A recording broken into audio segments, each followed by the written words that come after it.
మీరు ఈరోజు ఈ క్లాస్లో లెర్నింగ్ క్లాస్లో ఉన్నారు అంటే అది మీ అదృష్టం కింద భావించాలి. ఎందుకంటే మన రాష్ట్ర డీజీపీ గారు శ్రీ నందూరి సాంబశివరావు గారు వారి యొక్క రూపకల్పన ఏదైతే జరిగిందో ఆ రూపకల్పన ప్రకారం ఈరోజు లెర్నింగ్ అనే క్లాస్లో మీరు కూర్చోగలుగుతున్నారు. వారికి నా యొక్క ధన్యవాదాలు, అభివందనలు, అభినందనలు. మీరు ఈ లెర్నింగ్ క్లాస్లో నేర్చుకోవాల్సిన పాయింట్స్లో మీరు స్టెప్ వైజ్ మీరు నేర్చుకుంటేనే మీరు మంచిగా నిష్ణాతులు అవుతారు, అంటే ఇన్వెస్టిగేషన్లో స్పెషలిస్టులు అవుతారు. అంటే లోటుపాట్లు ఏవైతే ఉన్నాయో దాన్ని సరిదిద్దుకోవాలి. ఎక్కడెక్కడైతే హైకోర్టు, సుప్రీంకోర్టు ఇవి తప్పు పట్టిందో ఆ తప్పుల్ని మనం సరిచేసుకుంటే మనం ఇన్వెస్టిగేషన్లో బాగా ముందుకు వెళ్తాం. సో ఫస్ట్ మనం ఏం చెప్పుకున్నాం, ఇన్వెస్టిగేషన్ ఎఫ్ఐఆర్ కట్టడం అని చెప్పుకున్నాం. దానిలో ఇంకా 2-3 విషయాల్లో ఏంటంటే ఒక్కోసారి లేట్ అవుతుంది, ఎఫ్ఐఆర్ డిలే అవుతుంది. ఒక గ్రామంలో, మారుమూల గ్రామంలో రైటింగ్ జరిగింది, కానీ వాళ్ళు వెంటనే రాత్రికి రాత్రి పోలీస్ స్టేషన్కి రావడానికి ఆ ఊర్లో వాళ్ళకి వసతి లేదు, సౌకర్యం లేక మర్నాడు తెల్లవారు వస్తారు పోలీస్ స్టేషన్కి, కంప్లైంట్ ఇచ్చారు. వారు వచ్చే ముందు ఎవరైతే ఈ అగ్రెసర్స్ ఉన్నారో వాళ్ళు ముందే పోలీస్ స్టేషన్కి వచ్చి మా మీద దాడి జరిగిందని వాళ్ళు ఎఫ్ఐఆర్ ఇచ్చారు. అది ముందు ప్రథమ ఎఫ్ఐఆర్గా నమోదైంది. తర్వాత యాక్చువల్గా బాధితులు ఎవరైతే ఉన్నారో వాళ్ళు వచ్చి ఎఫ్ఐఆర్ ఇచ్చారు, కంప్లైంట్ ఇచ్చారు. కానీ మన ఇన్వెస్టిగేషన్లో చూడవలసిందేంటి, దీనిలో బాధితులు ఎవరు, అగ్రెసర్స్ ఎవరు రైట్ ఆఫ్ ప్రైవేట్ డిఫెన్స్ని ప్రదర్శించారు, దాన్ని బట్టి ఫర్దర్ ఇన్వెస్టిగేషన్ చేసుకోవాల్సిన అవసరం ఉంటుంది. అంటే ఈ 2 కేసుల్లో ఏ కేసులో ఈ యొక్క అగ్రెసర్స్ స్టార్ట్ చేశారు, ఈ యొక్క గొడవని స్టార్ట్ చేస్తే రైట్ ఆఫ్ ప్రైవేట్ డిఫెన్స్ని ఎవరు దాన్ని ప్రదర్శించారు అది చూసుకోవాలి. ఒక్కోసారి ఊర్లో పంచాయతీ జరుగుతుంది, పంచాయతీలో ఏమీ తేలకపోయేసరికి అప్పుడు పోలీస్ స్టేషన్కి వస్తుంటారు. ఇవన్నీ ఎఫ్ఐఆర్ లేట్ అయ్యే కారణాలు. తర్వాత ఎఫ్ఐఆర్ ఒకసారి కట్టేశాక మనం 156 క్లాజ్ 1 సిఆర్పిసికి వెళ్తే మనకి ఇన్వెస్టిగేషన్ అధికారం ఉంటుంది. అంటే పోలీస్ అందరికీ దేశంలో ఇన్వెస్టిగేషన్ అధికారం లేదు. ఎవరైతే పోలీస్ స్టేషన్లో ఫస్ట్ జీడీ ఎంట్రీ పెట్టి తర్వాత ఎఫ్ఐఆర్ నమోదు చేశారో వారు కానీ వారి యొక్క సబార్డినేట్ ఆఫీసర్ కానీ కేసు పరిశోధించే అధికారం లభిస్తుంది చట్టపరంగా. కేసు పరిశోధన అంటే ఏంటి, మీరు సీన్ ఆఫ్ అఫెన్స్కి వెళ్ళడము, ముద్దాయిని పట్టుకోవడము, రిమాండ్ చేయడము, వారిని జైలుకి పంపడము, తర్వాత మళ్ళీ పోలీస్ రిమాండ్కి తీసుకోవడము, ఛార్జ్షీట్ వేయడము, ట్రయల్ నడపడము, అవన్నీ కూడా మీకు అధికారం సంక్రమిస్తుంది. అయితే మీరు ఈ యొక్క కేసులో సెకండ్ స్టెప్ ఏంటి, ఇన్వెస్టిగేషన్ అనేది మనం చేసుకోవచ్చు. 156 సిఆర్పిసిలో క్లాజ్ 1 ప్రకారము మనకి ఇన్వెస్టిగేషన్ చేసే అధికారం ఉన్నది. అదే ఒక్కోసారి కోర్టు వారి దగ్గర కంప్లైంట్ ఏదో ఇస్తే ప్రైవేట్ పీపుల్, కోర్టు వారు కూడా మనకి ఇన్వెస్టిగేషన్ చేయమని అంటారు. 156 క్లాజ్ 3 అంటారు. దాని ప్రకారం కోర్టు వారు కూడా మనకి చెప్తారు. ఈ రెండింటి ప్రకారం మీరు ఇన్వెస్టిగేషన్కి వెళ్తున్నాయి. ఫస్ట్ ఎక్కడికి వేస్తారు మీరు చెప్పండి, ఎక్కడికి వెళ్తారండి? వెరీ గుడ్, మీరు చెప్పారు. అంటే సీన్ ఆఫ్ అఫెన్స్కి వెళ్ళాలి. అంటే అసలు ఏమి సీన్ ఆఫ్ అఫెన్స్కి వెళ్తే ఏం తెలుస్తుందని మీరు చెప్పండి, మీకు తెలిసిన నాలెడ్జ్ ప్రకారం. Good, very nice. Scene of అఫెన్స్కి వెళ్తే ఎవరు నేరం చేశారు, దానిలో నేరం చేసిన మిగతా ఆనవాళ్ళు ఏమున్నాయి, ఏమైనా ఫింగర్ ప్రింట్స్ ఉన్నాయా, ఫుట్ ప్రింట్స్ ఉన్నాయా, డిఎన్ఏ ప్రొఫైలింగ్ ఉందా, లేకపోతే ఏదైనా సిగరెట్ బట్స్ ఉన్నాయా, లేకపోతే ఏదైనా వాడిన లిక్కర్ బాటిల్స్ ఉన్నాయా, లేకపోతే వాడిన కాండోమ్స్ ఉన్నాయా, లేకపోతే ఆ విధంగా మీరు సీన్ ఆఫ్ అఫెన్స్ చూస్తేనే మీరు కేసుకు సంబంధించి చాలా విషయాలు మీరు తెలుసుకుంటారు. అయితే సీన్ ఆఫ్ అఫెన్స్కి మీరు వెళ్ళే ముందు సీన్ ఆఫ్ అఫెన్స్ రక్షించాలా, ఎవరైనా దాన్ని ఎవరు డిస్టర్బ్ చేయకుండా చూడాలి లేదా మీరు చెప్పండి. Correct, scene of offence disturb చేయకూడదు. ఎందుకు సీన్ ఆఫ్ అఫెన్స్ డిస్టర్బ్ చేయకూడదు మీరు చెప్పండి. కరెక్ట్, ఎందుకంటే సీన్ ఆఫ్ అఫెన్స్ డిస్టర్బ్ చేస్తే ఎవరైతే క్లూస్ టీమ్ వెళ్తారో క్లూస్ టీమ్కి అది కొంత కలుషితమైపోయిన వాతావరణం ఉంటుంది. కాబట్టి సీన్ ఆఫ్ అఫెన్స్ డిస్టర్బ్ కాకుండా ఉంటే ఫస్ట్ ఇన్వెస్టిగేషన్ క్లూస్ టీమ్ వెళ్ళేప్పుడు వాళ్ళకి సరైన సాక్ష్యాలు, నమూనాలు సేకరించిన తర్వాత మిగతాది మీరు ఆ యొక్క మిగతా ఇన్వెస్టిగేషన్ మీరు చేయొచ్చు. ఎందుకు మనం ఇన్వెస్టిగేషన్లో క్లూస్ టీమ్ని పెడుతున్నాం మీరు చెప్తారా? Yes, very good. ఎందుకంటే క్లూస్ టీంలో వాళ్ళకి జ్ఞానం, అంటే వాళ్ళకి పరిజ్ఞానం ఉంటుంది, టెక్నికల్ ఎక్విప్మెంట్ ఉంటుంది, శాంపుల్స్ కలెక్ట్ చేసే బాటిల్స్ ఉంటాయి, సెలైన్ బాటిల్స్ ఉంటాయి, తర్వాత ఈ మిగతా వేరియస్ శాంపుల్స్ ప్రిజర్వ్ చేసే మెకానిజం ఉంటుంది. కాబట్టి క్లూస్ టీమ్ కానీ, సెర్చ్ టీమ్ కానీ, ఫింగర్ ప్రింట్ టీమ్ కానీ వచ్చినాక నెక్స్ట్ మీరు మిగతా వాటి గురించి చూస్తారు. అయితే ఇప్పుడు 157 సిఆర్పిసి అనే దాని ప్రకారం సీన్ ఆఫ్ అఫెన్స్కి మీరు కానీ ఇన్వెస్టిగేట్ చేసి మీ సబార్డినేట్ ఆఫీసర్ కానీ వెళ్ళొచ్చు. మీ సబార్డినేట్ ఆఫీసర్ కూడా వెళ్ళినా కూడా ఆయనకి అదే అధికారాలు ఉంటాయి 157 ప్రకారం. అంటే 157 ప్రకారం మీరు అక్కడికి లోపల వెళ్తూనే ముందు ఏం చేస్తారు చెప్పండి మీరు? ఓకే, ముందు టెక్నికల్గా ఇన్వెస్టిగేషన్ అయిపోయింది, వచ్చారు, వాళ్ళేమో ఈ నమూనాలు సేకరించారు, మీరు వెళ్ళారు. దేని గురించి చూస్తారు మీరు? Very good. ఎట్లా క్రిమినల్ని అంటే అఫెండర్ని క్రైమ్తో ఎలాగా అనుసంధానించాలి అంటే నేరం చేసేవాడిని ఎక్స్చేంజ్ ప్రిన్సిపల్ అంటారు, దీన్ని ప్రిన్సిపల్ ఆఫ్ ఎక్స్చేంజ్ అంటారు. నేరం చేసేవాడు నేర స్థలంలో ఏదో ఒక గుర్తు వదిలిపెట్టి వెళ్తాడు అనేది సిద్ధాంతం ప్రపంచవ్యాప్తంగా. అంటే ఎంత జాగ్రత్తలు తీసుకున్నా కూడా ఏదో ఒక ఆయనకి సంబంధించి ఏదో ఒక అంశం నేరస్థలంలో మనకు దొరుకుతుంది. ఏది దొరకకపోతే జోబులో సెల్ ఫోన్ కానీ ఉందనుకోండి, ఆ టైంలో సెల్ ఫోన్ లొకేషన్ కూడా చూస్తే మన యొక్క టవర్లో ఆయన నేరం జరిగినప్పటికీ అక్కడ ఉన్నట్లు వస్తుంది. ఆయన సపోజ్ షూ వేసుకున్నాడు అనుకోండి, ఆ షూ ప్రింట్ ఉంటుంది. ఆయన సపోజ్ సిగరెట్ కాల్చాడు అనుకోండి, సిగరెట్ ఉంటుంది. ఆయన సపోజ్ ఒక మనిషిని పొడిచాడు, ముద్దాయి పొడిచిన తర్వాత రక్తపు మరకలు ఉంటాయి, అక్కడ సీన్ ఆఫ్ అఫెన్స్ తడిగా ఉంటుంది. సో ఈ విధంగా మనం రకరకాలుగా సీన్ ఆఫ్ అఫెన్స్లో దొరికిన అంశాలను తీసుకుంటే మనకి అవన్నీ కూడా సైంటిఫిక్గా నేరస్తుడిని కోర్టు ముందుకు తీసుకురావడానికి కావాల్సిన మెటీరియల్ ఆబ్జెక్ట్స్ అంటాం వాటి. ఈ మెటీరియల్ ఆబ్జెక్ట్స్ వల్లనే కోర్టు వారికి సైంటిఫిక్గా ముద్దాయిని మనం కనెక్ట్ చేయడానికి వీలవుతుంది. సో సీన్ ఆఫ్ అఫెన్స్కి వెళ్ళిన తర్వాత ఓన్లీ సీన్ ఆఫ్ అఫెన్స్ ఒకటే చేయగలరా? 157లో ఏముందంటే ముద్దాయి గురించి కూడా వెళ్ళాలి, వెతకాలి అని ఉంది. దాని అర్థం ఏంటి? వెంటనే వెళ్తారు. సపోజ్ ఆ గ్రామంలో ముద్దాయిలు ఇల్లు ఉంటే ముద్దాయిలు ఇల్లు పరిశీలిస్తారు. చాలా గ్రామాల్లో ఏం చేస్తారు, ఏదైనా మర్డర్ కానీ రైటింగ్ కానీ అయితే ముద్దాయిలందరూ పారిపోతారు తాళాలు వేసుకొని. పారిపోయినా కూడా పంచాయతీల సమక్షంలో తాళాలు ఓపెన్ చేసి పంచనామా కండక్ట్ చేస్తే వాళ్ళ ఇంట్లో టెల్ సైన్స్ అంటే ప్రిపరేషన్ గురించి ఉంటుంది. ప్రిపరేషన్ అనేది ఎట్లుంటుందంటే మన మోటివ్ ప్రిపరేషన్ అనే దాని గురించి ఎవిడెన్స్ యాక్ట్లో సెక్షన్ 8 మీరు కానీ వెంటనే చూస్తే మీ దగ్గర పుస్తకం ఉంది కదా డిఎస్పీ గారు, పుస్తకం చూడండి సెక్షన్ 8 గురించి. So motive and preparation. So motive and preparation గురించి ఏమైనా ఉంటే మీకు దాన్ని బట్టి తెలుస్తుంది. అది కూడా మీరు పంచనామాలో రాస్తారు.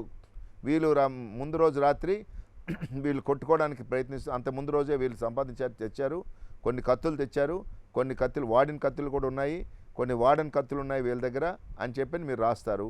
దానివల్ల ఏమవుతుందంటే ముద్దాయిలు ప్రిపరేషన్ చేశారు నేరం చేయడానికి అని తెలుస్తుంది. So you will go after the offenders. అంటే ఎవరైతే నేరం చేశారో వాళ్ళ గురించి టీమ్స్ ఫామ్ చేస్తారు. అంటే ఇన్స్పెక్టర్ గారు వెంటనే ఏం చేస్తారు, సపోజ్ ఇన్స్పెక్టర్ ఎస్హెచ్ఓ అయితే వారి యొక్క సబ్ ఇన్స్పెక్టర్స్ని కొంత టీమ్స్ పెట్టి మీరు వేరియస్ డైరెక్షన్స్కి వెళ్ళండి, సపోజ్ మీరు డైరెక్షన్ ఈ పర్టికులర్ డైరెక్షన్ వెళ్ళండి, మీరు ఇటువైపు వెళ్ళండి అని చెప్తారు. ఆ డైరెక్షన్ చెప్పిన తర్వాత వాళ్ళకి టీంకి వెళ్ళినాక వాళ్ళ ముద్దాయిని పట్టుకొని వచ్చినప్పుడైతే మళ్ళీ పోలీస్ స్టేషన్ తీసుకొచ్చి హాజరు పెడతారు. సో ఇవన్నీ కూడా 157లో చాలా మంచి పవర్ఫుల్ సెక్షన్. 157 157వ సెక్షన్ అనేది చాలా పవర్ఫుల్ సెక్షన్. ఇవన్నీ కూడా మనం 157 ఈ యొక్క పరిశోధనలు అంతా కూడా సీన్ ఆఫ్ అఫెన్స్ది మనం 409లో మనం పోలీస్ స్టాండింగ్ ఆర్డర్లోంచి మీరు చూస్తే ఇంటర్నెట్లో 409 నుంచి అయిపోయినాక మీరు వెంటనే సీన్ ఆఫ్ క్రైమ్ వెళ్తే సీన్ ఆఫ్ క్రైమ్కి వెళ్ళేసరికి మీరు ఆ యొక్క సీన్ ఆఫ్ క్రైమ్స్లో ఏం చేయాలనేది 417 అనే పోలీస్ స్టాండింగ్ ఆర్డర్ ఉంది. మీరు చూడండి కాస్త ఇంటర్నెట్లో చూసారా? 417 అంటే బుక్ నెంబర్ 2 అంటారు దీన్ని, ఇన్వెస్టిగేషన్ మాన్యువల్ 2. దీనిలో సీన్ ఆఫ్ అఫెన్స్లో మీరు చూస్తే దానిలో 417లో అసలు ఏమేమి చేయొచ్చు అనేది ఉన్నది. కాబట్టి ఆ యొక్క జనరల్ ఇన్స్ట్రక్షన్ చూసుకున్నాక నెక్స్ట్ ఫర్దర్గా ఏం చేయాలని మనకి తెలుస్తుంది. సో ఈ యొక్క 157లో సమగ్రంగా చెప్పుకోవాలంటే అసలు ఫ్యాక్ట్స్ అండ్ సర్కమ్స్టెన్సెస్ అంటే ఏ విధంగా ఇవి నేరం జరిగింది, ఎందువల్ల ఎలాగ జరిగింది, దానికి సాక్ష్యాధారాలు ఏంటి, ఎవరెవరు చేసుంటారు, వారి యొక్క గుర్తులు ఏంటి, వారు చేసిన తర్వాత ఎక్కడికి వెళ్ళిపోయారు, అవన్నీ కూడా మనకి తెలుస్తాయి. సో దానిలో మనం చేయవలసిందేంటి, మీరు అలాంటి కేసులో మీరు ఎట్టి పరిస్థితిలో కూడాను డిలే చేయకుండా, సపోజ్ అక్కడ విక్టిమ్స్ ఉన్నారు, విక్టిమ్ అప్పటికి ఇంకా అక్కడే ఉన్నారు, వెంటనే హాస్పిటల్కి పంపించాలి విక్టిమ్ని. ముందు విక్టిమ్ని మాట్లాడుకుంటే కదా విక్టిమ్ యొక్క హాస్పిటల్ పంపిస్తూ దారిలోనే అతని యొక్క డైయింగ్ డిక్లరేషన్ కూడా రికార్డ్ చేయాలి. Suppose it's a serious case, about చనిపోతున్నాడు, ఇంకా ఇంకొక 2 అవర్స్లో కొన ఊపిరితో ఉన్నాడు, వెంటనే ఫస్ట్ ఎయిడ్ మీరు వెళ్ళినప్పుడే మీతో పాటు డాక్టర్ వచ్చాడు, సెలైన్ ఎక్కిస్తున్నారు, కానీ ఈలోగా మీరు ఆయనతో మాట్లాడాలి ఎందువల్లైంది, ఎవరెవరు చేశారనేది. అది ఒకవేళ డాక్టరే కానీ ఉంటే, లేకపోతే కాంపౌండర్ కానీ ఉంటే, వారు కానీ రికార్డ్ చేస్తే that statement is much more better. So section 32 evidence act ప్రకారం డైయింగ్ డిక్లరేషన్ అనేది రికార్డ్ చేయాలి. ఎందుకంటే మీరు ఆ గ్రామం నుంచి మీరు మెయిన్ హాస్పిటల్కి వెళ్ళేటప్పటికి బతుకుతాడో లేదో మీకు తెలియదు, కాబట్టి ఆ జర్నీలోనే మీరు ఆ స్టేట్మెంట్ రికార్డ్ చేయడం అనేది జరగాలి. ఆ స్టేట్మెంట్ రికార్డ్ చేస్తున్నప్పుడు ఆయన ఫైనల్గా ఆయన సంతకం పెట్టకపోతే ఆయన థంబ్ ఇంప్రెషన్ మీరు తీసుకోవాలి. సో అది కూడా పార్ట్ ఆఫ్ ది ఇన్వెస్టిగేషన్ కింద వస్తుంది.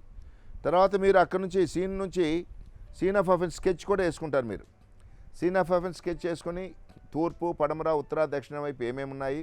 Suppose it's a traffic accident.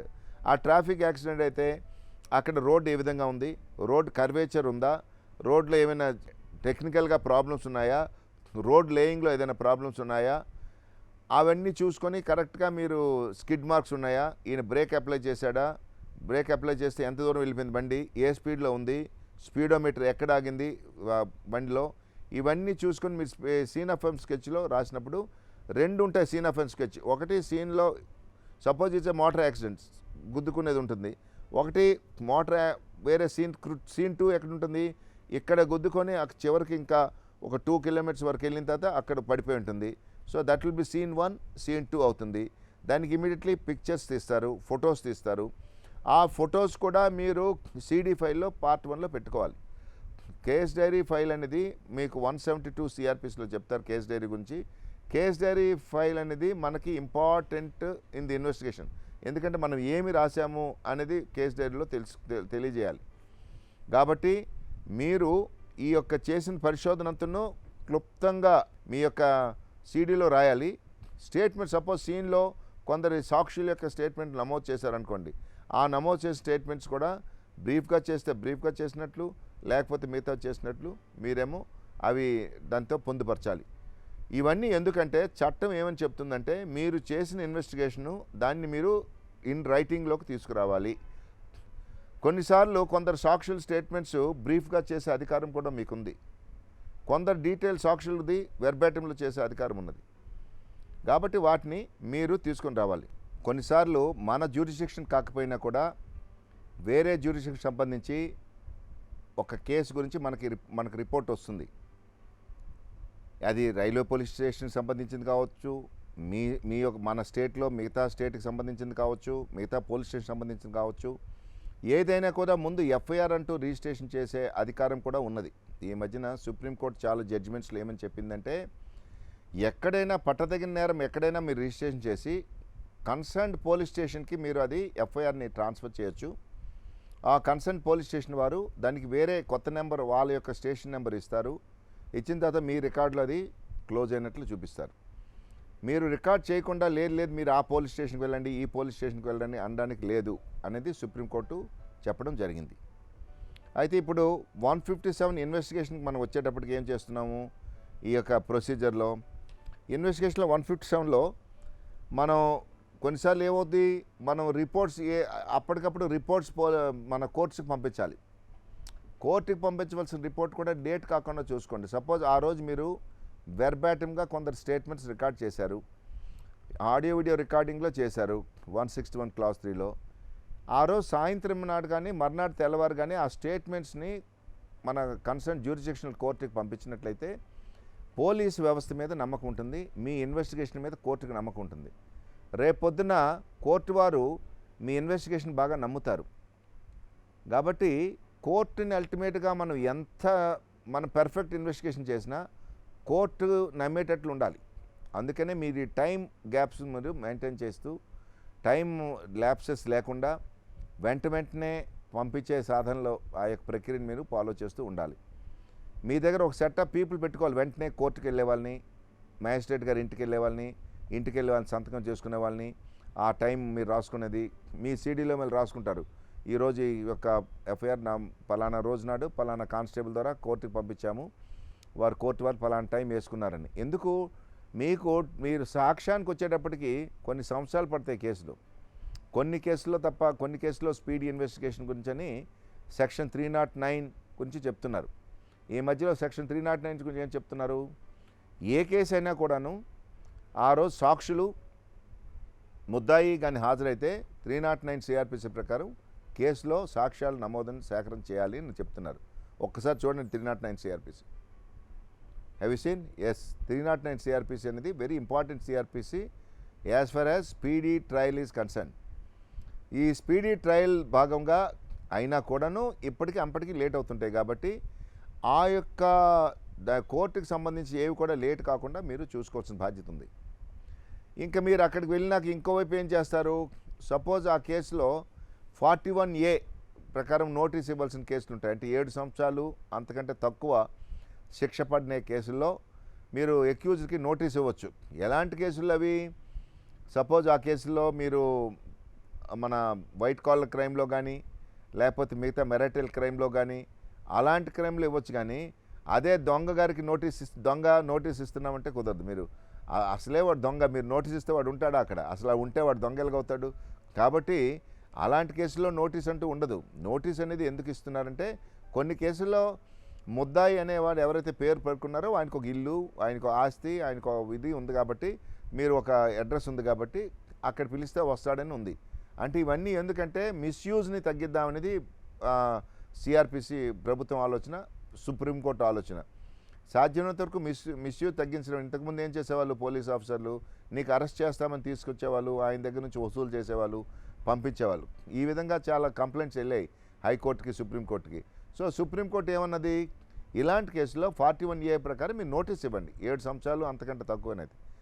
కానీ కొన్ని ఎగ్జామ్షన్స్ ఇచ్చింది. ఎవరైతే పారిపోతాడో, ఎవరైతే దేశద్రోహమో, ఎవరైతే ఆర్మీ నుంచి డిజర్ట్ అయిపోయాడో అలాంటి వాళ్ళు మీరు పట్టుకోవచ్చు. అలాంటి వాళ్ళు నోటీస్ ఇస్తే రాడు వాడు, ఎందుకంటే మళ్ళీ తప్పించుకుంటాడు. అది కూడా గుర్తుంచుకోవాల్సిన విషయం. తర్వాత వీడియోగ్రఫీ ఎవరైతే తీశారో, ఆడియోగ్రఫీ ఎవరైతే తీశారో, ఫోటోగ్రఫీ ఎవరైతే తీశారో, ఫింగర్ ప్రింట్స్ ఎవరైతే తీశారో వాళ్ళందరి పేర్లు, వాళ్ళ యొక్క పేర్లు కూడా మీకు సాక్షులు అవుతారు వాళ్ళు.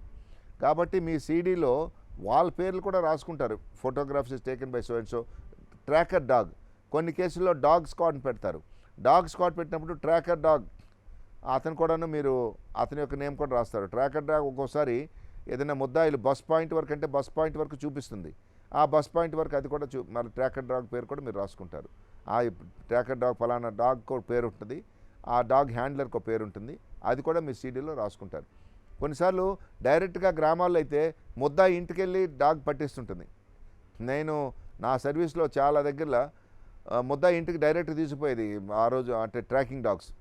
అలాంటప్పుడు డైరెక్ట్గా దానిలో రాస్తాం సీడీలో, ముద్దాయి ఇంటికి తిన్నగా తీసుకెళ్ళింది, పరిశీలించగా ముద్దాయి ఇంట్లో ఈ కేసుకు సంబంధించిన వస్తువులు దొరికాయి, ఆ కత్తి దొరికింది, లేకపోతే పలానా ఇన్స్ట్రుమెంట్స్ దొరికాయని చెప్తాం. సో ఈ విధంగా మనకి వీళ్ళందరూ కూడా ఎవరైతే సపోర్టివ్ మెకానిజమ్స్ ఉన్నారో ఇన్వెస్టిగేషన్కి, finger print expert, foot print expert, clues team expert, తర్వాత ఏమో ఈ యొక్క మన ట్రాకర్ డాగ్ ఎక్స్పర్ట్, తర్వాత ఈలోకి ఒక్కోసారి మీరు బాడీని మీ కానిస్టేబుల్ ద్వారా పోస్ట్ మార్టం పంపించవలసి ఉంటుంది. అప్పుడు ఏం చేశారు అని క్వశ్చనర్ కూడా ఇవ్వస్తారు దానికి. Suppose in case of it's 174 CrPC, or it's a case of 302, or it's a case of some other suspicious death. So పంపించేటప్పుడు ప్రొఫార్మా ఫిల్ చేసినాక క్వశ్చనర్ కూడా ఇస్తారు కన్సర్న్ మెడికల్ ఆఫీసర్కి, ఇది ఏ విధంగా జరిగి ఉంటుంది, రీజన్స్ పై కనిపించే కారణాలు ఏంటని. ఒక్కోసారి మీరు అక్కడికి వెళ్తూనే ఇంక్వెస్ట్ చేయవలసి ఉంటుంది సీన్లోనే. ఇంక్వెస్ట్ చేయవలసి ఉన్నప్పుడు ఆ కాలం నెంబర్ 15 అనే దానిలో, కాలం నెంబర్ 15 అనే దానిలో జాగ్రత్తగా రాయాలి. దానిలో ఏమేమి, ఎందువల్ల పైకి కనిపించే కారణాలు ఏమిటి అని రాయాలి. ఈ మధ్యకాలంలో ఈ అమెండెడ్ సిఆర్పిసి, మన అమెండెడ్ ఏపీపీఎంలో ఇంకా కొద్ది డీటెయిల్స్ రాసాం మనం. ఎందుకు రాసామంటే ఆ డీటెయిల్స్ లేకపోతే ఈ మధ్యన చాలా మట్టుగా మనకి ఆధార్ కార్డ్ నెంబర్లన్నీ వచ్చాయి, సెల్ ఫోన్ నెంబర్లని వచ్చాయి. ఇప్పుడు ఎఫ్ఐఆర్ నమోదు చేసేటప్పుడు FIR complainant cell phone number రాయవలసి ఉంటుంది, ఎక్యూజ్ సెల్ ఫోన్ నెంబర్ రాయవలసి ఉంటుంది, ఎక్యూజ్ యొక్క ఆధార్ కార్డ్ నెంబర్ ఉంటే అది రాయాలి, కంప్లైంట్ ఆధార్ కార్డ్ నెంబర్ ఉంటే ఆధార్ కార్డు రాయాలి. ఎందుకు సెల్ ఫోన్ నెంబర్ కూడా రాయవలసిన అవసరం ఉందంటే లొకేషన్ సాఫ్ట్వేర్ ఉంది కాబట్టి ముద్దాయి ఎక్కడైతే పారిపోతున్నా కూడా లొకేషన్ దొరుకుతుంది, ఆ విధంగా ముద్దాయిని పట్టుకోవచ్చు. తర్వాత అతని ఐడెంటిటీ ఏ ఐడెంటిటీతో ఆ యొక్క సెల్ ఫోన్ తీసుకున్నాడు, ఆధార్ కార్డు కూడా ఏ ఐడెంటిటీతో వచ్చింది అది కూడా మనం తీసుకోవచ్చు. అటువంటి వ్యవహారంలో ముద్దాయి కానీ మామూలు అబ్స్కాండింగ్ అక్యూజ్డ్ అయిపోతే మనం ఆయన మీద వారెంట్ తీసుకుని కూడా మనకి మళ్ళీ దొరకకపోతే సెక్షన్ 82, 83 సిఆర్పిసి కింద ఆయన మీద డిక్లేర్ చేయొచ్చు. ఆయన యొక్క ఇంటికి అతికించడం కానీ ఆయన ఉండే ప్రదేశానికి మనం వెళ్ళి టామ్ వేయడం కానీ చేయొచ్చు. అయితే ఇవన్నీ ఎందుకు చేస్తున్నారంటే ముద్దాయిని కోర్టు ముందు హాజరు పెట్టడానికే ఈ ప్రక్రియ అంతా. నెక్స్ట్ స్టేట్మెంట్స్ రికార్డ్ చేయడం గురించి అని మనం తెలుసుకోవాలి. స్టేట్మెంట్లో 160 సిఆర్పిసిలో చాప్టర్ 12లో ఎవరెవరిని మీరు పిలవచ్చు by saying that you are requested to appear before me as you are suppose to be acquainted. మీకు ఈ విషయంలో తెలుసును కాబట్టి మీరు మా ముందు హాజరవ్వాల్సిన మీరు ఎవరికైనా నోటీస్ ఇవ్వచ్చు. ఎవరికి ఇవ్వకూడదు అనేది కూడా ఆ క్లాజ్లో చెప్పున్నారు. ఏంటి, 15 సంవత్సరాల లోపల అబ్బాయికి కానీ 60 సంవత్సరాలు దాటిన మేల్ పర్సన్ కానీ any women age irrespective of age a ఉమెన్కి కూడా మీరు నోటీస్ ఇవ్వడానికి వీల్లేదు. మీరు పోలీస్ స్టేషన్ అంటే నోటీస్ ఇచ్చారంటే మళ్ళీ again it's dangerous, you can be prosecuted. అంటే ఎవరెవరికి ఇవ్వకూడదు, 15 సంవత్సరాలు లోపలుండే మేల్ పర్సన్ కానీ 60 సంవత్సరాల పైనుండే మేల్ పర్సన్ కానీ లేకపోతే ఎనీ ఫిమేల్ పర్సన్ కానీ ఎనీ మెంటల్లీ రిటార్డెడ్ పర్సన్ కానీ మీరు నోటీస్ ఇవ్వకూడదు. వాళ్ళని ఎక్కడ ఎగ్జామిన్ చేయాలని మీ ప్రశ్న. వాళ్ళని వారికి సంబంధించిన వారి ఇంట్లో కానీ పంచాయతీలో ఆఫీసులో కానీ ఎక్కడ ఆ గ్రామంలో కానీ ఆ యొక్క టౌన్లో కానీ మీరు ఎగ్జామ్ చేయొచ్చు.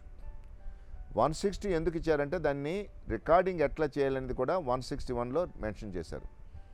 161 సిఆర్పిసిలో ఏమంటారు, మీరు అదే చూస్తే మీరు ఇప్పుడు ఇంటర్నెట్లో ఉన్నారు, అందరూ మీ ముందు కంప్యూటర్స్ ఉన్నాయి, మీరు ఒక్కసారి ఇంటర్నెట్ చూసి order number 427 AP police manual investigation మాన్యువల్లో ఆర్డర్ నెంబర్ 427 మీరు చూస్తే కలెక్షన్ ఆఫ్ వారల్ ఎవిడెన్స్ గురించి అని రాస్తున్నాం. అసలు వారల్ ఎవిడెన్స్ ఎందుకు చెప్పగలరా మీరు? Very good. వారల్ ఎవిడెన్స్ ఎందుకంటే ఎవరైనా చూసి ఉంటారు నేరం జరిగినట్లు, ఎవరైనా విని ఉంటారు, ఎవరైనా పెర్సీవ్ చేసి ఉంటారు, ఎవరైనా ఫీల్ అయి ఉంటారు, అంటే ఇది జరిగి ఉండొచ్చు అనేది వాళ్ళు పెర్సీవ్ చేస్తుంటారు. సో అవన్నీ కూడా అసలు ఏంటి వారల్ ఎవిడెన్స్ అంటే అనేది సెక్షన్ 60 ఎవిడెన్స్ యాక్ట్లో అసలు ఏ విధమైన వారల్ ఎవిడెన్స్ ఉంటుంది అంటే టు బి సీన్ అంటే చూశారు, నేను చూశాను, నేను విన్నాను, హెర్డ్ నేను విన్నాను, తర్వాత పెర్సీవ్డ్ నేను ఈ విధంగా అనుకున్నాను, ఒపీనియన్ నేను విధంగా భావిస్తున్నాను. సో ఈ 4 అంశాలు కూడా సెక్షన్ 60 ఆఫ్ ఎవిడెన్స్ యాక్ట్ కొని చూసుకుంటే మీకు తెలుస్తుంది. మీకు కొద్దిగా టైం ఇస్తున్నాను. సెక్షన్ 60 ఎవిడెన్స్ యాక్ట్ చూడండి. చూశారు కదా సెక్షన్ 60లో ఏమని ఉందండి. సో ఈ 4 అంశాలు రాస్తున్నారు. మళ్ళీ రిపీట్ చేసేటువంటి చూసినట్లు కానీ విన్నట్లు కానీ పెర్సీవ్ చేసినట్లు కానీ ఒపీనియన్ కానీ ఆ 4 అంశాలు కూడా మనం ఈ యొక్క స్టేట్మెంట్లో పొందుపరచవచ్చు. ఆ స్టేట్మెంట్ రికార్డ్ చేసే అధికారం దేనిలో ఉంది? 161 ప్రకారం ఉన్నది. 161 క్లాజ్ 3లో ఏమనుంది, మీరు ఆడియో వీడియో రికార్డింగ్ కూడా చేయొచ్చు అని ఉంది. ఇంకో క్లాజ్ కూడా కొత్త సిఆర్పిసి అమెండ్మెంట్లో ఏమని రాస్తున్నారు 161లో, మీరు కొన్ని విషయాలు అంటే సెక్షువల్ హెరాస్మెంట్ కానీ sexual harassment at work place కానీ 354A తర్వాత వాయిరిజం కానీ లేకపోతే స్టాకింగ్ కానీ లేకపోతే న్యూడ్గా చేయడం గ్రామాల్లో కానీ ఎక్కడ కానీ ఉమెన్ని న్యూడ్గా చూపించడం కానీ ఈ కేసులో 354, 354A, 354B, 354C, 354D అంటే స్టాకింగ్. ఎక్కువ స్టాకింగ్ కూడా ఇప్పుడు అమ్మాయిలు స్కూల్కి వెళ్తుంటారు, కాలేజీకి వెళ్తుంటారు, వాళ్ళ వెనకాల కొందరు ఫాలో చేస్తూ ఉంటారు. వాళ్ళు బస్సులో వెళ్తే వీళ్ళు వెనకాల బస్సులో వెళ్తుంటారు, వాళ్ళు నడుచుకుని వెళ్తే వీళ్ళు వెనకాల నడుచుకుని వెళ్తుంటారు, వాళ్ళు స్కూటర్ మీద వెళ్తే వెనకాల స్కూటర్ మీద వెళ్తుంటారు, ఈ స్టాకింగ్ చేస్తుంటారు, ఎస్ఎంఎస్లు ఇస్తుంటారు. అది 354D. అలాంటి కేసులో కానీ లేక 376 రేప్ కేసులో కానీ 376A rape resulting to vegetative state అంటే పూర్తిగా ఆ రేప్ వలన ఎంత వైలెంట్ రేప్ అంటే ఆమె టోటల్గా జీవితాన్ని కోల్పోయినట్లు, ఆమె యొక్క జీవితాంతం ఇంకా ఆమె వెజిటేటివ్ స్టేట్లో అయిపోయి ఉంటుంది. ఆ విధంగా 376A, 376B marital rape, 376C 376 rape by custodian, 376D gang rape, 376E repeat offence. వీటిలో కానీ 509 ఐపీసీలో కానీ ఈ యొక్క సంబంధించి ఎఫ్ఐఆర్లో ఉమెన్ ఆఫీసర్ కూడా రికార్డ్ చేయాలి, ఉమెన్ ఆఫీసర్ రికార్డ్ చేయాలి, లేకపోతే ఉమెన్ పోలీస్ ఆఫీసర్ కానీ ఉమెన్ ఆఫీసర్ కానీ రాస్తున్నారు. అంటే audio video recording by women police officer or women officer అని చెప్పుకున్నాం. అంటే గ్రామంలో ఒక్కోసారి మనకు ఉమెన్ పోలీస్ ఆఫీసర్ ఉండరు, ఇక్కడ సబ్ డివిజన్ నుంచి రావాలి, పిలిపించుకోవాలి. అప్పుడు ఏం చేయాలి, మీ డిఎస్పీ గారికి చెప్తారు, సార్ మా దగ్గర ఉమెన్ కానిస్టేబుల్ ఉన్నారు కదా, లేకపోతే ఉమెన్ ఎస్ఐ గారు ఉన్నారు, ఒకసారి మా పిఎస్కి పంపండి సార్, మా పిఎస్లో ఒక స్టేట్మెంట్ ఉంది, ఈ అఫెన్స్లో ఈ యొక్క విక్టిమ్ ఉన్నారు, 354 విక్టిమ్ కానీ 354A BCD 376 376A BCDE and 509 వెంటనే రమ్మనంటే వస్తారు. అలాంటప్పుడు వెయిట్ చేయండి. ఇప్పుడు అంతా అంటే అంతా కలిపి ఒక 1 అవర్ 2 అవర్స్ జర్నీలో వచ్చేస్తారు. వచ్చేస్తూనే సాధ్యమైనంత వరకు ఉమెన్ పోలీస్ ఆఫీసర్ రికార్డ్ చేయండి. మరీ ఇంటీరియర్ ఉందనుకోండి, ఎక్కడో కొండల్లో ఉంది పోలీస్ స్టేషన్, లైక్ విశాఖపట్నంలో కేడీపేట పోలీస్ స్టేషన్ కానీ, ముంచింగ్పట్ కానీ, లేకపోతే అట్లా వెరీ ఇంటీరియర్ పోలీస్ స్టేషన్ ఉంటాయి, జీకే వీధి కానీ, అక్కడుండే ఉమెన్ ఆఫీసర్ అంటే అక్కడుండే ఎంఆర్ఓ ఆఫీసులో కానీ, ఎండిఓ ఆఫీసులో కానీ, ఎంఈఓ ఆఫీసులో కానీ మీకు ఉమెన్ జూనియర్ అసిస్టెంట్ కానీ సీనియర్ అసిస్టెంట్ కానీ ఉంటారు. వారికి రిక్వెస్ట్ ఇస్తే వారు వస్తారు. వారి సమక్షంలో వారు రికార్డ్ చేయాలన్నమాట. అంటే women officer, women police officer అనే దానికి మనం ఈ యొక్క తేడా తెలుసుకోవాలి. 162 సిఆర్పిసి ఏమని చెప్తుంది, ఏ స్టేట్మెంట్ మీరు రికార్డ్ చేసినా కూడా అతని సంతకం తీసుకోవడానికి వీలు లేదు. ఇది చాలా బాధాకరమైన సెక్షన్ ఇది. బట్ భారతదేశంలో మనకి అంటే పోలీసుల మీద ఇంకా నమ్మకం అంత ఎక్కువ లేదు అని చెప్పడానికి ఇంకా పార్లమెంట్ వారికి ఇది మాలిమత్ కమిటీ వాళ్ళు సజెస్ట్ చేశారు ఈ సెక్షన్ అమెండ్ చేయాలని, సంతకం తీసుకోవడానికి అధికారం ఇవ్వాలని. కానీ ఇంకా మనకి ఆ యొక్క అదృష్టం లేదు. ఇంకా 162 సిఆర్పిసి మనకి అట్లనే ఉన్నది. స్టేట్మెంట్ రికార్డ్ చేసుకున్నాక ఏం చేస్తున్నారు మీరు అంటే, మీరు ఇంతవరకు చేశారేంటి, ఎఫ్ఐఆర్ చేశారు, సీన్ ఆఫ్ అఫెన్స్కి వెళ్ళారు, ముద్దాయిని పట్టుకున్నారు, ముద్దాయినేమో మీరు మెడికల్ ఎగ్జామినేషన్ పంపించారు, ఎప్పుడేమో ఈ విక్టిమ్ స్టేట్మెంట్ రికార్డ్ చేశారు, విట్నెసెస్ స్టేట్మెంట్ రికార్డ్ చేశారు. సో ఈ యొక్క ప్రాసెస్ ఏం జరిగింది అంటే, కేసు ఎస్టాబ్లిష్ చేయడానికి మీరు ఒక ప్రక్రియని జరిపారు. అంటే ఇవన్నీ ఎందుకు, వీటిలో కోర్టు ఏమి చూస్తుందంటే, వీటిలో ఎవిడెన్స్ ఉన్నదా లేదా, ఇంటెన్షన్ ఉన్నదా లేదా, ప్రిపరేషన్ ఉన్నదా లేదా, కమిషన్ ఉన్నదా లేదా. ఐపీసీ అంటాను నేను మన మామూలుగా, అంటే మామూలు మన ఇండియన్ పీనల్ కోడ్ కాదు ఇది, ఇంటెన్షన్, ప్రిపరేషన్, కమిషన్. అంటే మోటివ్, ప్రిపరేషన్ అండ్ కమిషన్ అని అంటారు మన సెక్షన్ 8 ఎవిడెన్స్ యాక్ట్లో. సెక్షన్ 14 ఎవిడెన్స్ యాక్ట్కి వెళ్ళామనుకోండి, దానిలో ఏమని అంటారు, state of body, state of mind అని అంటున్నారు. అంటే బాడీలీ ఫీలింగ్, అప్పటికి ఎట్లా ఫీల్ అయినాడు, బాడీలీ ఫీలింగ్ ఎట్లేంటి, స్టేట్ ఆఫ్ మైండ్ ఎట్లుంది, అవన్నీ అడుగుతారు. అవన్నీ కూడా దాన్ని మనం మెన్షన్ చేయాలి. సో ఈ విధంగా మనం స్టేట్మెంట్ రికార్డింగ్లో we have to take this into picture. మనం బేసిక్గా స్టేట్మెంట్ రికార్డ్ చేసే ముందు జస్టిస్ సీనియర్ ఆఫీసర్ నా రిక్వెస్ట్ ఏంటంటే, మీరు ఒక్కసారి సెక్షన్ 8, సెక్షన్ 14 చదవండి ఎవిడెన్స్ యాక్ట్లో.